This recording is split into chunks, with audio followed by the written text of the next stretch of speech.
and we're here for a very special discussion. We've never done one like this, where this is the Souffle Club, kind of the creators and community around Souffle Club. And I think we originally got connected. Pradeep, did we connect through Twitter, was it? Yep, Twitter. Yeah. Yeah, I think I DM'd you, and then you basically got on the product and said that like, oh, I have a question as well. Yeah. Yeah, yeah. It's cool. So I think we first connected around kind of the Souffle product, and I was, delighted when I showed up there and I recognized all these familiar faces and people that I've known or have interacted with before online in various ways. So it's a great community you've assembled. So kudos to you for kind of getting that to work. I'm actually curious when you think about kind of the broader Souffle vision and community, what if you could just share a few thoughts on kind of what it's all about. Sure. I can start with what Souffle Club is. Souffle Club is like a new kind of professional network where people can build rich, nuanced profiles about what they're uniquely great at. And towards that, you could do that with recommendations from other people that you worked with. And the other thing is like you can actually write good content that we basically post questions like every week, 2 to 3 new questions. And the interesting twist about the content part is that all the answers are anonymous during the voting period. And at the end of the voting period, we just reveal who the top 3 authors are. And what that does is the temporary anonymity removes all bias and focuses on the content itself. So if you just write good content, you basically have as much of a shot to rise to the top as anybody else. Yeah, I like that concept. I found that to be like a particularly interesting kind of moment of delight when I'm like reading something and I'm kind of agnostic of the writer. Like I don't really know it. I'm just really focused on the content. And then it has this moment when you upvote when the author is revealed. And that's kind of this delightful moment. It's hard to think of like close analogies, with other tools. So I think it's like kind of a nice moment that you've sort of invented, discovered, created. So I think that's a good one. I almost wonder if there's even easier ways to get people connected to that moment when thinking about sort of the product, because to me it feels like that's almost like the core of what I've found is really exciting about it. Is that do you get that kind of feedback a lot, or is that something? No, I think definitely the content part of it is the most interesting bit when people first join. And then over time, they basically start building better profiles with the content that they've written itself. And in addition to that, you can essentially get recommended for different things. And then we use that data to say who should we reach out to for different questions that they might find interesting. And then oh, go ahead. I was going to ask Abhinav and Suhas what their experience has been. Like how you guys ended up finding Souffle, and I really like both of your answers. So kind of like, what have you been engaging with on the platform and stuff? 100%. Actually, I was just going to add in that as a user, even small things, and I think the first time Pradeep and me started talking, like the initial time when he shared about Souffle, I had asked him one thing around, what is the aha moment exactly this question, what is that aha moment that you're trying to create? And I've been using it a little more. I'm still not like super active, but a little more than before. And even those mails that Soumya sends, right? The most like the way that I go back to the platform is from that email when she sends, and I've just started writing. I've answered like 2 or 3 questions, and David, like you just shared about the flow, right? The aha moment for you was when the author revealed. For me, it is also that hey, okay, someone has upvoted the answer, and that is, I think, really nicely. So I think small things are coming together. And I really like the way you guys have been building so far. Pretty excited about that. Yeah, I think just to add, I think everything Suhas mentioned, and then I met Pradeep. I think it was anonymously a little bit, but I met Pradeep a couple of years ago.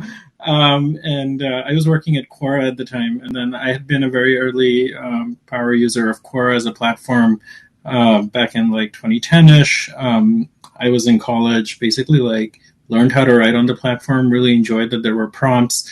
And it was like, kind of just started writing on the platform, built up a reputation on the platform, ended up working at Quora for a while as a result. really kind of it like Souffle felt like a little bit of the early days of that.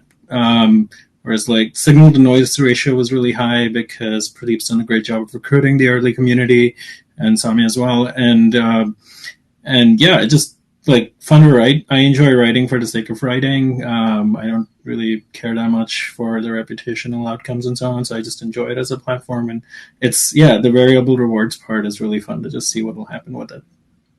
When you talk about writing for the sake of writing, do you, is there anything further that you can help share? Is it helping you structure your thoughts, or helping you improve your thinking, or helping you connect your thoughts to others, or any other kind of color that?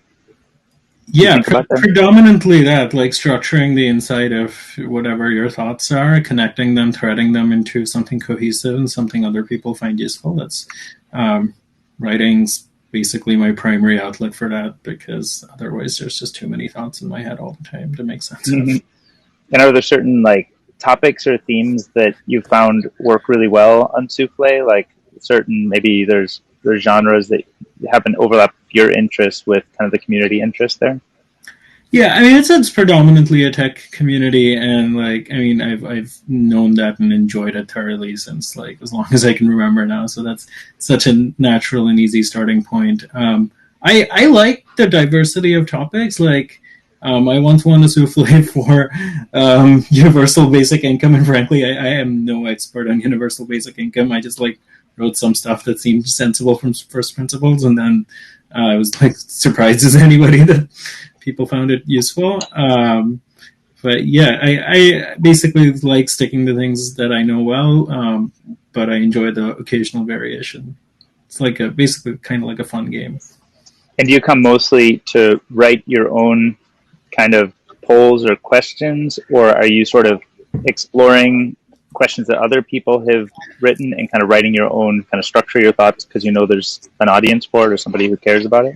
Yeah, it's like, I'll get so I've asked one question, I think, but mostly I just write. I like answering. It's I'll get the email. I'll be like, oh, this is a topic I've been meaning to think about and like write about for my own thinking, and like there's at least one person on the internet who could maybe like use some more opinions. So that's just like a great catalyst to get that done. And writing in response to a question, and this is the big reason I was a big fan of Quora as well in the early days. It's just you don't have to structure a think piece. You don't have to worry about a narrative. It's very direct. It's very like sort of like first drafts are totally okay to be the artifact you put out. Mm-hmm. So that's a really good aspect of it as well. David, I just have a question. Abhinav, you mentioned the early days of Quora, right? I wasn't a user in the early days. I joined much later.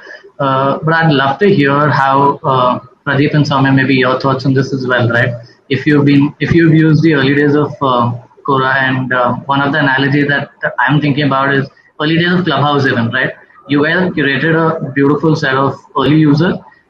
Are you thinking a lot about how things came from here, or is it too early to, draw parallels or think about that?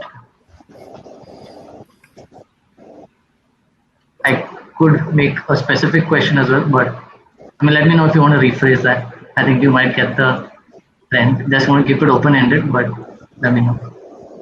Whoever wants to start. Go ahead, Avinav. Oh, so I have a lot of opinions on this as a topic because, like, my projects at Quora, like my last one in particular, was about managing some of the dilution that happens in these community systems. But I think since this question is about Souffle specifically, I'm really interested in hearing what, like, Pradeep's point of view on it is. And Soumya, sure. Actually, at some point, I would love to know what you guys' actual like distribution of labor within the company is. But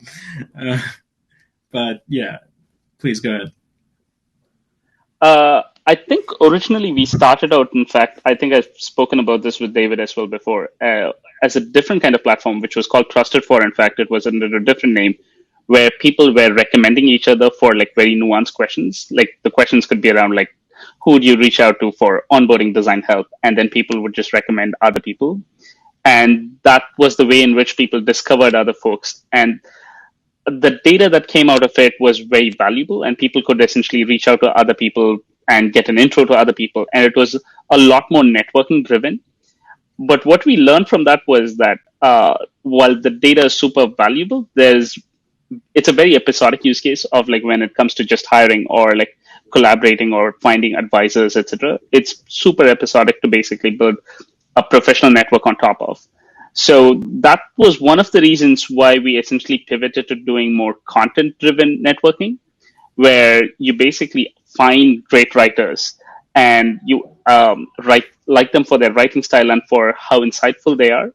And so that's how we came up with the idea of Souffle Club as well, and said that like, well, people should be discovered for how thoughtful they are, and not just because of how much of an influence they already have on existing social platforms like Twitter, etc., where the algorithm essentially drives discoverability. Whereas in this case, it's if you write good content, you should be getting discovered more often. And so that was a very clear idea for us in terms of like even going out and recruiting users. It was the early set of users were like people that I found very insightful through their writing, whether it was on Quora or Twitter or whatever it was. So I just reached out to a bunch of people, and thankfully they started writing, and that essentially started a small little flywheel of people finding the content pretty high quality as well, and that has led to the growth for the most part until now. But going forward, we still are sticking to the vision of people should be discovered for how good they are at what they do. And I think content is one part of it. The other part, I think 90% of people's work actually happens behind closed doors. And most people actually don't write content. In fact, if you look at most existing user-generated content sites, I think it's roughly about like 1 to 2% of the people who write anything at all. And so we still want to focus on other signals that we can generate for users where it's pretty clear as to what it is that they're great at. Like just based on this, like I think I know Abhinav for a little longer, so I can talk more about it. Like I think it was his writing that got me connected to him, but like after that, like I got to know that like, well, he's a good designer too, and he also actually worked as a machine learning engineer, and those are things that doesn't actually come through right now from just his content alone. And so we want to basically be able to build a richer profile for that, where you can clearly see that like this is what Abhinav is great at as well, just by looking at the profile, beyond just like, okay, he was a designer at Quora and a data scientist at Facebook and so on. Yeah, and just add to that too, to say at the end of the day, what we're trying to do is focus on helping discover awesome people in a professional context, right? So it's about discovering these really cool people, but also enabling yourself to be discovered. And as Pradeep was saying, most of the work that people do today is behind closed doors. So we get a window into that if they have a very active social media existence, or if they just have these like killer resume points, right, that you get in like one quick view of LinkedIn. But if you're trying to get to the heart of what someone is really good at and what they're going to be really contributing in a professional context, it's hard. It's hard to get that window into how people perform today. And what we're trying to do is create signals that makes it easier to get some contextual sense of what people are really good at. And one way of doing that is through content, because when people have interesting viewpoints on topics and are able to show a very like clear analytical way of thinking about it, like what Abhinav was saying about universal basic income, right? It's not necessary that he is an expert in UBI, but the fact that he is able to think through a particular topic and then actually voice that opinion, it's great for us in two ways. One is it helps actually like help people in the community learn more, and it also helps create a spotlight on Abhinav, who we just might not know about otherwise. Yeah, that makes a lot of sense. I'm actually curious about Abhinav and Suhas, how you both ended up finding DK's question, and like basically like what's your process for finding interesting things to engage with on the platform? And as an example, like how did you come across this video topic? Okay,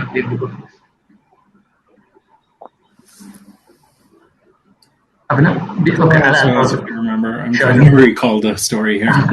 I think for me, I don't exactly remember, but I think it was either right now, I think they've curated the questions really well. So I think on that particular day when I opened it was one of the top questions. And I think I've also been in touch with Pradeep on DM. So, I think one of the two ways, I don't exactly remember. I think I might have been discussing with him. And that could have been one way that I discovered. But mostly, I think I'm still a little more on the consumer side, a little less on the creator side today on the platform.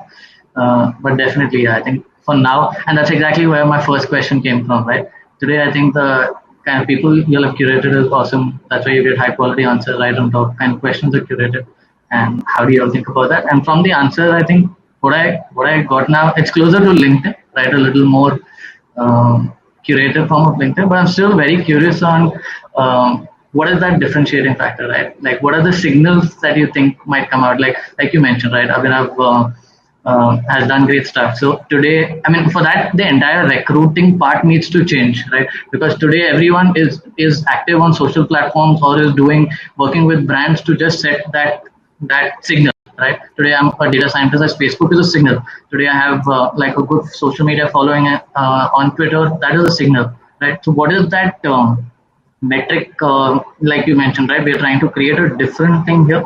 How do you bring that real impact up? Maybe we could discuss that later. But yeah, I mean, coming back to Abhinav's point, do you know how you discovered this particular question?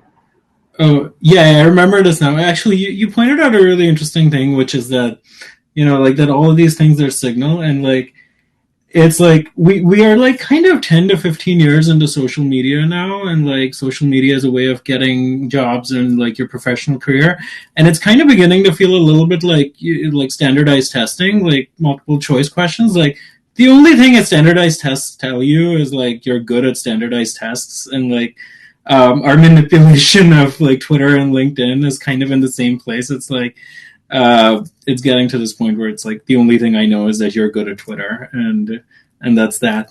How I found the question, I think I get the emails for new questions, and like it struck me as an interesting topic to think through.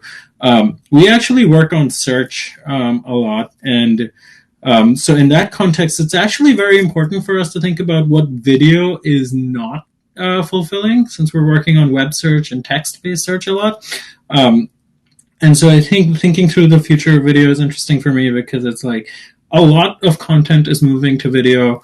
It's easier to produce now. It's way easier to consume in so many contexts. So I have to spend a bunch of time thinking like, okay, this thing, it's going to be video, and that's not for us to worry about. And so that's how I found this question really interesting to think through.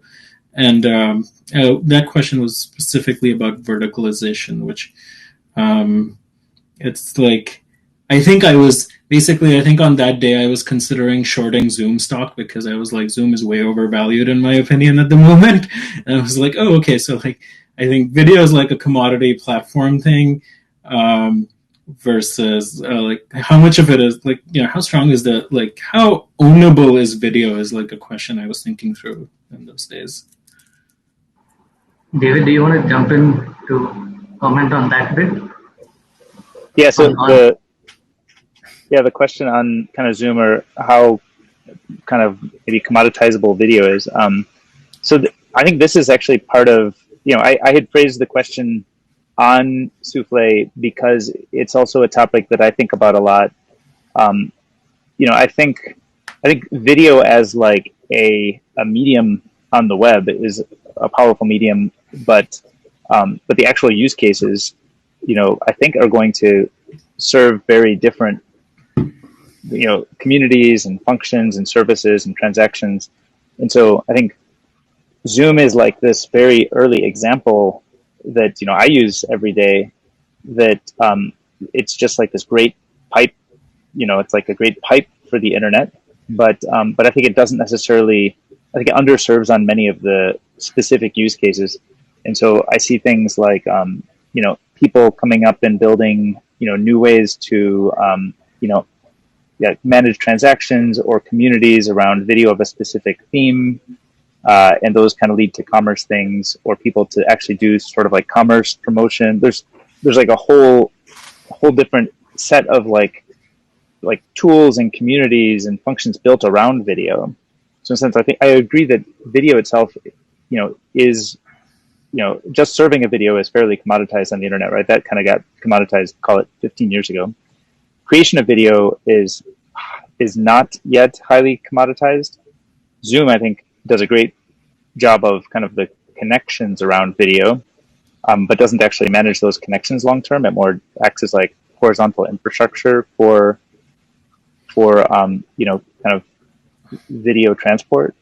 And so I think a lot about like, what are the connections between people? What are the functions and services that people want? And what are sort of the layers of value that will get created kind of in addition to kind of the core, let's assume that horizontal substrate exists. Now, what kinds of, value add or additional layers of value can be built on top of that? And I think, there's just, infinite ideas here. And I think a lot of the answers in the Souffle question surfaced a lot of those. And so that was kind of why I was thinking this might be an interesting topic to get people together around to discuss further. The underlying, what is the underlying? You're not building out the underlying video tech platform. You're building on top of it, right? You're saying for Highlighter specifically? Yeah. Yeah. So Highlighter, we look at it as a simple way to create video together, but we're not necessarily a video streaming product, right? We can use third-party services to help with the video streaming and kind of video distribution and transcoding to various devices and bandwidth requirements. All those are really hard video problems, but that's not really the layer that we're serving. We're solving for kind of one layer up from that, which is like, who should gather on video and what should we gather about? So why are we getting together today to talk about future video or Souffle Club or other topics? In a sense, that's the layer that we're most interested in, and we're sort of like, we assume that the transport of video bits and transcoding, encoding, distribution, that those are relatively solved problems or getting solved well by other people who are really, really good at it and focused on those layers. So we're kind of focused at a different layer. Got it. Does that make sense? If I understand correctly, you're trying to build the platform then, like more sessions like these, more discussions like these, and then host it on your platform? Or are you going to be building the tool to enable more people to create these videos and make it easier for them to distribute it? What is the idea behind that? What is the next few steps? Yeah. So yeah, that's right. So today, Highlighter, I would say, is to run a session like this is a relatively doesn't require tremendous expertise, but it's more like running a Twitch stream than it is like writing a tweet.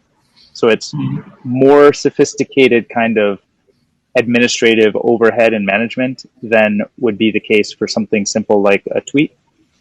But it's not, it's not as complex as like, having a full TV studio or downloading like a open broadcasting client and getting all of the participants on. So we actually built it so you can just show up at a web link, and now here you are, you're on video, we're all in a TV studio together, and you didn't have to install any software, and here you are, we're creating video together, and it was just hopefully very easy for you. Now, we had to do a bunch of prep work and organize the thing and set up RSVPs and figure out who's going to be there and managing chat. There's a lot of like other functions that we do kind of behind the scenes to run the kind of TV show. But it's, relatively simple compared to the way that this kind of video creation would happen outside of Highlighter today. So we're just trying to focus on, continuing to simplify that process and kind of automate some of the pieces that today we do very manually and that are like hard to explain to a third-party creator. But we've already started bringing some third-party creators on, and they've already been like hosting sessions and having good experience with that. So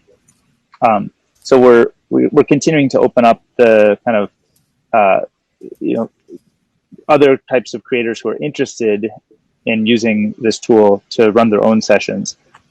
But it's kind of a balance of trying to make sure that we make the tool simple enough that it can be as easy as possible, but recognizing that there's some sophistication required to run a kind of a real-time live video show.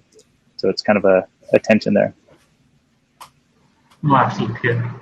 And the reason I was asking you at a community that I'm a part of, it's called the Product Folks. We do a lot of these sessions. That's why I was very curious on, why exactly? What is the problem that you're trying to solve? So I agree with that. There is definitely, lots to solve for in terms of optimization. And I'll give you a very simple example, right? There's this tool called Luma, lu.ma.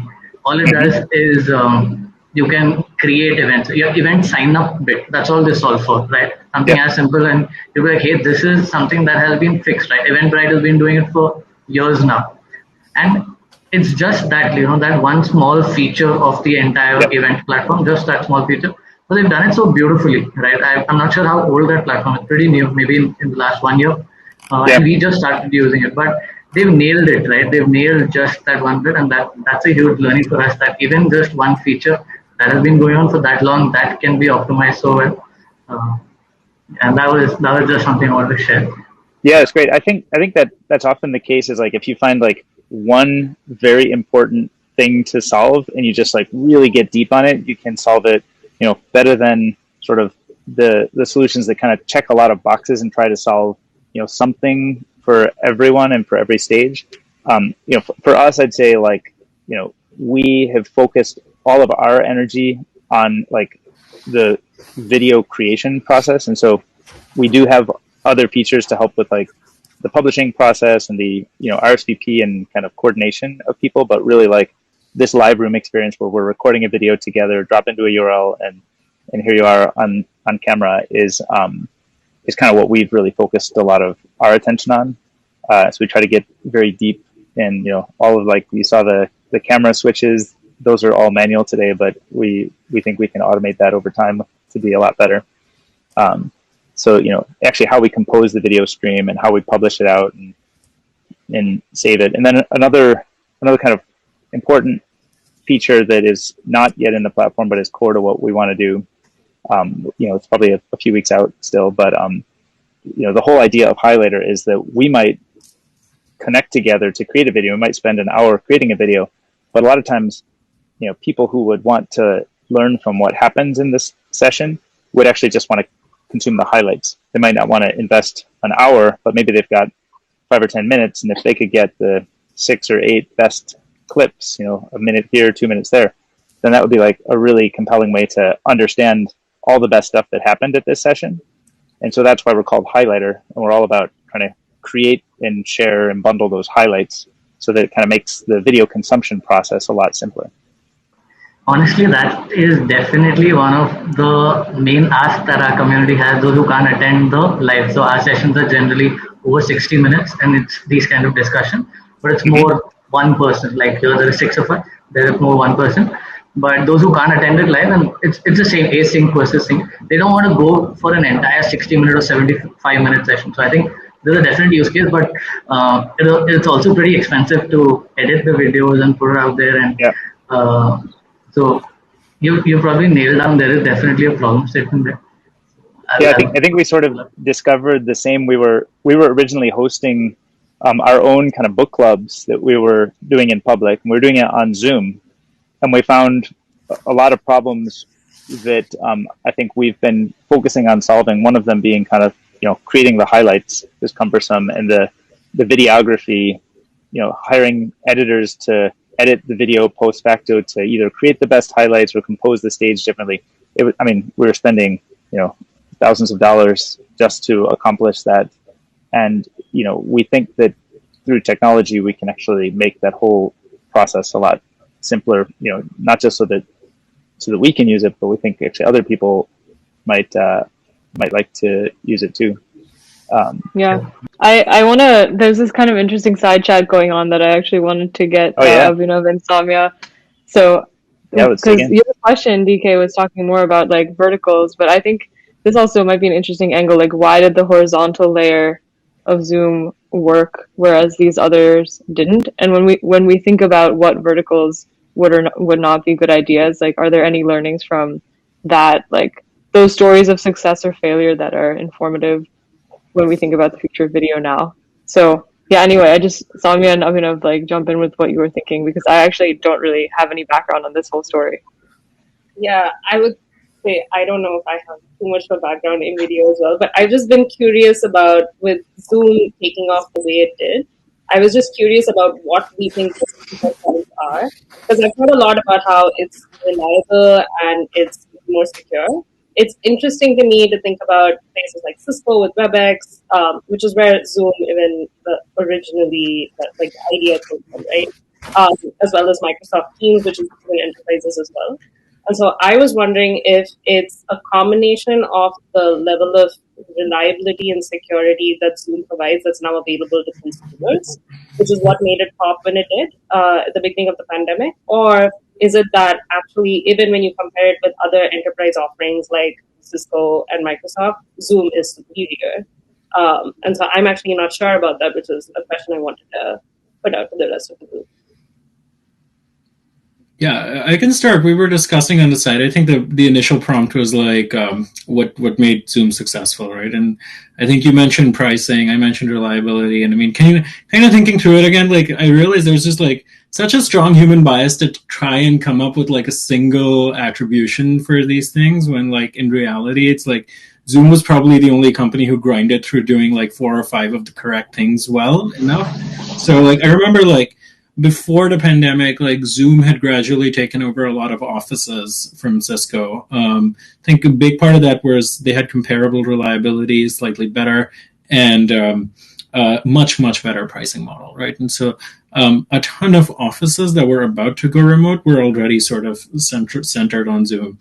And then they made the choice to go native at a time when like the web APIs were not very reliable, and so I remember at the beginning we actually tested this, and like Meet, for when we were all in the US, like Meet and Teams and Slack video that existed, and Zoom were all equally good. And then we started working with a couple of people on the team in India, and then Zoom was basically the only thing that we would like actually have a full proper conversation on.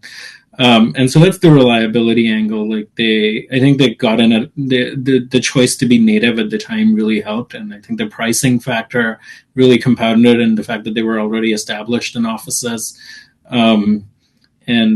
Yeah, I think it's been interesting to note, like Google's been shipping over the last year. Google's been shipping like, if I remember this, like changes to Chrome with basically the singular goal of making Google Meet better, and that's. Like, it's just like the web was like not a great choice a year ago, and now it might be. I'm not exactly sure. And now, basically, I think all of these products can be equally good pretty soon as far as like basic video conferencing goes. So from whatever little I know about Zoom's early story through some of the early employees there was they actually did an enterprise push fairly early on, and it was for sales teams particularly. And back then, I think reliability and consistently reliable was a bigger deal for sales teams, and they were the only ones who actually could do that via web much better than Cisco or Microsoft Teams back then. I think the rest of the players have caught up right now, and so everybody could actually do this fairly reliably right now. I haven't actually felt the pain point with using Google Meet or anything. So that was, I think, the early part of the story. But then I think it was more about a classic bottom-up adoption that they had, because all the consumers were using it. And it was more like just awareness thing that like, well, I'm not going to basically be super fragmented saying, oh, for work stuff, I'm going to use Google Meet. And for this, I'm going to use Zoom and so on. Then it basically just became that like, I just want to use one thing. And if it works, it works. So it doesn't really matter then. Pradeep, what happens when WhatsApp launches WhatsApp video on web? Do you think that'll have mass consumer adoption? Same. It's pretty hard to change these habits right now, I feel. I don't know if in case like I need to use WhatsApp, I might still basically just use a Zoom link and share it via WhatsApp, because I think of WhatsApp as like, oh, I use it for chatting, as opposed to video chats or audio chats. They've had video and audio for a bit right now, but I still don't use it as much. I think this is a very India versus US thing. You all use a lot more of iMessage for chat. Here, everyone's on WhatsApp. Mm-hmm. Maybe, well, I mean, sorry, I think, Soumya, why don't you come on board? I think you had a couple of points on the previous one. Mishti, you can add Soumya and probably we can continue the previous discussion. I'm sorry I jumped in. Oh, I think it's all actually just part of the same discussion, and I think it's interesting even to think about India versus US, right? And the fact that whether WhatsApp could potentially become something that's more prevalent. I think in India, that's actually a completely different dynamic where WhatsApp is used for work. I'm always surprised to hear that from my friends in India who tell me that they WhatsApp with all of their friends, all of the people they know at work. They video call with everyone on WhatsApp. Whereas here, I feel like at least I have a very clear delineation of, well, WhatsApp is more for personal use, and iMessage is typically more for personal use for like people that I know really well, versus Zoom or Google Hangouts, which Pradeep and I use, is the more the typical thing that you would use for work. It's actually funny because Pradeep and I are also good friends, and so when we have any personal conversation, we do it on like Signal, and then the minute we have any work conversations, it's on Slack or Google Hangouts. So I feel like that delineation is actually interesting, and what I think is particularly interesting with Zoom is the spillover that I saw from that enterprise to the consumer side, which is what I was bringing up before, because I think in a more established like the enterprise side, I've seen products like this being used where they're quite entrenched, and it is actually quite hard to get people to switch from one to the other. I literally never heard of anyone asking to like do a Zoom call among consumers before, and suddenly there was this like huge switch that happened in a period of 2 months where everyone was talking about doing a Zoom call. And I thought that switch and that period was particularly interesting. And I like the points that Abhinav was making around why that was the case. It's probably a bunch of different factors that came together. Yeah. Yeah, the WhatsApp adoption in India is actually insane. I think I just recently found out that courts can legally serve notices via WhatsApp, and if in case it is like there is a double check mark, that actually means that you've been served. Wow. That's crazy. Exactly. Yeah. I think it's an interesting point too, like just the mental buckets that we put different products in for different use cases in our lives, and how in video a lot of that's not built out yet. So I thought like in Abhinav's answer, for example, you talked a lot about like tech networking, co-working with random people. Like we don't have places that we go to do those things online necessarily, like especially on video right now. So it's interesting to think about, and this was the heart of the question, I guess, but like what are those buckets that people would start like going consistently to one place to do like X activity, versus there's probably some level of just like fatigue with too many products, or I don't know, that we'll see eventually. But it's interesting to think about like what the first few ones will be that emerge, like the biggest categories. I think People will probably form their own habits around multiple products as well. Like even now, I think I use like Google Hangouts, and there's WhatsApp, and then there's Signal, and there's a bunch of different things. And in fact, it's like my mental model of who am I chatting with, and I automatically switch to one of these apps. So I don't think there'll be as much fatigue with video as well, especially if in case I think of it as, oh, I'm going to play poker, then I'm going to go here. Or if I'm going to do networking, I'm going to go to Lunch Club. And the idea that it's video called is probably the last thing that I'm thinking about. So I don't really think of it as like, oh, it's video, so I could just use Zoom. It's something that just fades out. Yeah, I think also sorry, go ahead. Oh, I was just gonna add. I think one way to like hypothetically think about video is like it's just like text. It's just like a raw medium, but it's not quite that far out, because like cost of production and like editing is more expensive, and so like YouTube, for example, basically colonized all of video from like 2004 until like a few years ago on the internet, because like they were just willing to pay the hosting cost up front, and it was not as cheap as text. And then, so I think it's useful to, on one extreme, think of as text, and it's becoming a little more like text because it's just like getting cheaper and cheaper for everybody. But then, like, interpolate that there are some costs involved. Sorry, yeah. I guess there's also like network and scale effects on content in YouTube. So one of the interesting things is that because all the stuff is on YouTube and YouTube's optimized the infrastructure over the course of time, it's incredibly cheap to host there. And so it's the cheapest place. It's the best, the highest quality. They've, optimized the CDNs and everything. But I think when new formats emerge, the whole kind of production and consumption loop happens outside of those commodity serving things. So while I agree with your point that, similar to how like text is basically free to serve, when you have a tight production consumption interaction between people, you actually see new platforms that serve that better. So like take, for example, TikTok has a really strong production and consumption loop. And actually we've had Eugene Wei on talking about the kind of creativity network effect, because you go there to find the stubs of creativity that help you launch and remix your own creativity, not unlike what Souffle serves, right? It's like the creativity emerges because that's where it emerges. And so, in a sense, the commoditized video hosting is, not really an important feature of the TikTok ecosystem. It's more like the creative tools, trump the need for the cheapest hosting or kind of the most scalable hosting. Yep. Yeah, that actually reminds me, like, video has this really interesting property where it's played really nicely with machine learning, arguably more than text has. Like, YouTube has done an incredible job with recommendations, so has TikTok. They have all these rich signals on playtime and skips and changes, and so like that interaction has been played out much better than we ever did on text. Yeah, it's almost like the feature of text, which is it's highly scannable, also means that you don't get the same kind of feedback that you get from a person's choice to consume video. That's really interesting. Yeah. Like in the TikTok world, I don't know if people spend a lot of time with TikTok or analyzing it, but again, Eugene's piece, which I think Mishti linked, is like, the tour de force, the best thinking on the internet on kind of what all works about TikTok and kind of the learning loop. But in the For You page, which is sort of the default view, they serve you a video and play that video on loop until you decide to skip it.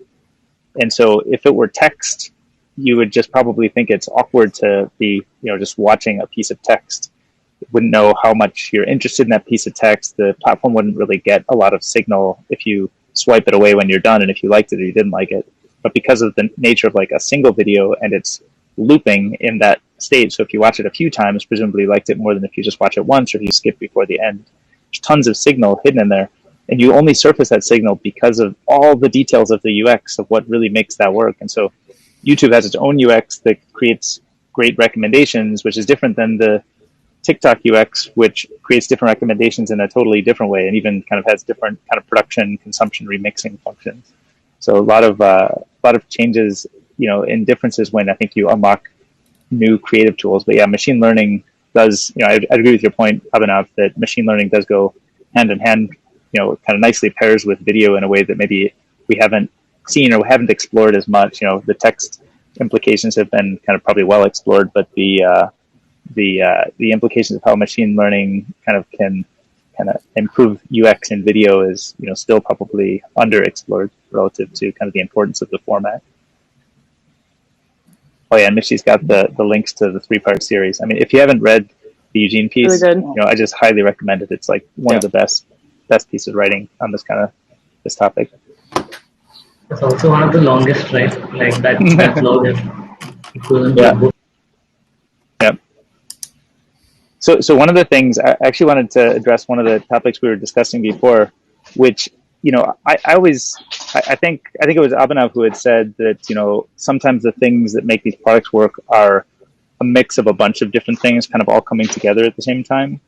And one of the things that I feel has changed my behavior that kind of got me using Zoom a lot is the simplicity of sharing the session to be just a URL.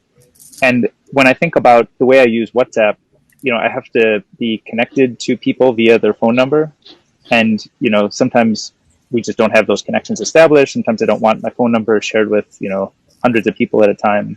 And so I think, figuring out how something like WhatsApp could serve the same kind of function as YouTube, even though it's video at its base, I think actually how you assemble people really matters. And the assembly structure of a messaging network feels pretty different than the assembly structure of maybe something like Slack, which is a messaging network, but kind of a broader open thing. And I think the way Zoom serves today is really that. So am I putting too much weight on the simplicity of URL sharing for Zoom, or do you think that also impacts your decision to use it?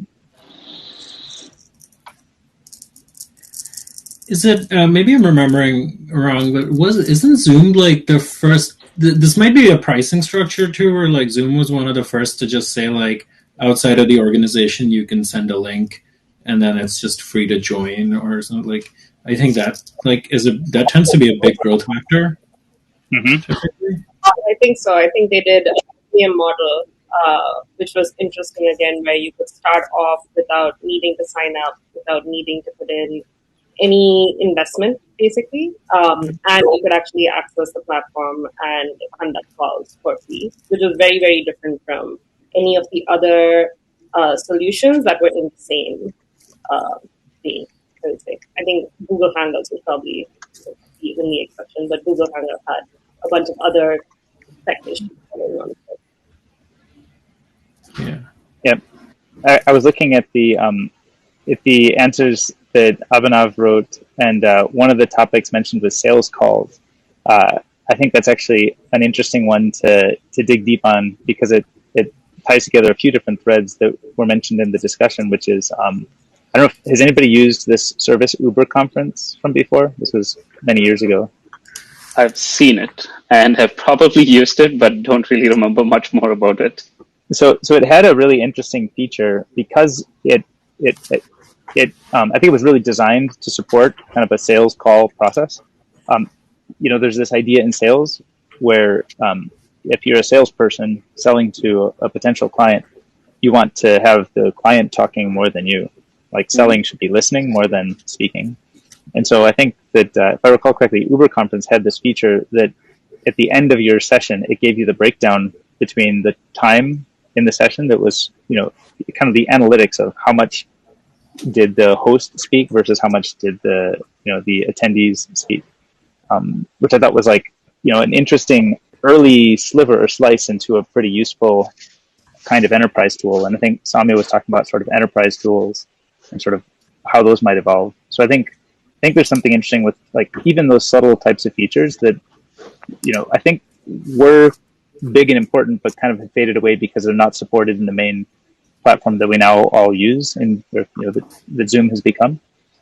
So I wonder if there's like opportunities for those kinds of things to get rebuilt into Zoom, or with the Zoom. I think Zoom has now an applications platform. I don't know if anybody has spent time looking at that or has any thoughts on Zoom as an API or as an app platform. Yeah, my TLDR feeling is I think they missed the boat on this a little bit like a year ago. It's like they should have just become a platform and been the bare minimum thing. And like I think, well, the good news is nobody else has done it really well either. And I just shared this extension that's like a thing that augments Zoom and becomes like you can see like how much everybody is talking in real time. It's like an interesting, bring some of those features you just talked about to Zoom. Oh yeah. But they've done some crazy engineering where they like go in and you have to unsign the Zoom package and do some wild stuff to make this kind of thing happen.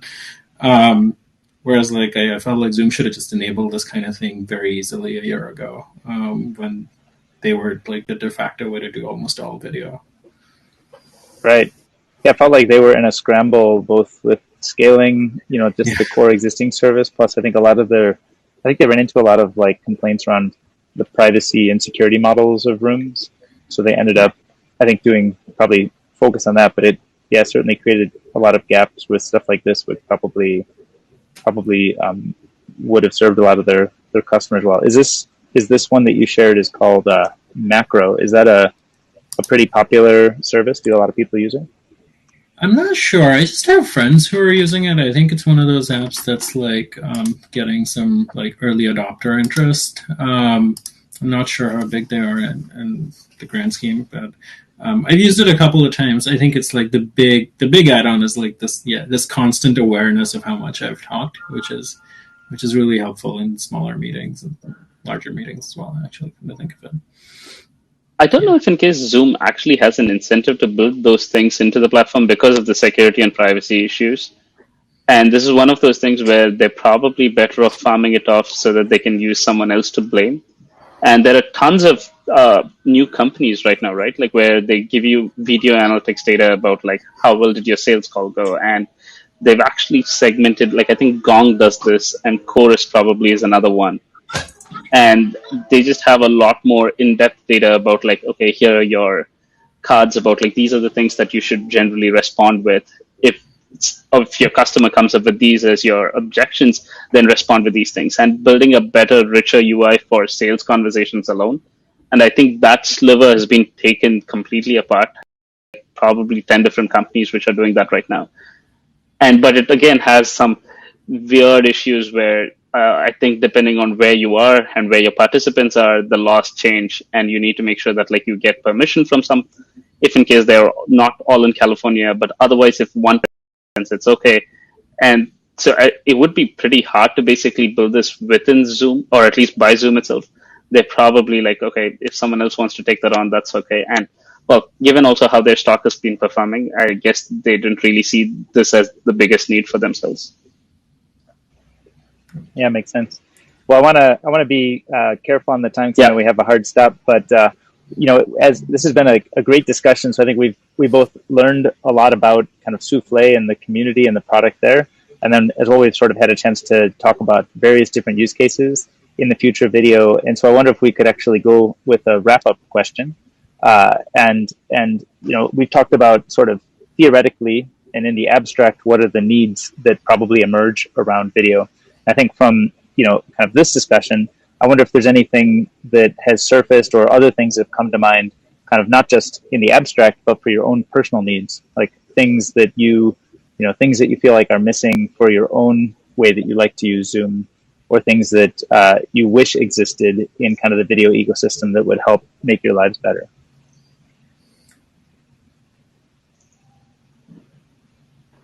First. I'll go first. I think in video,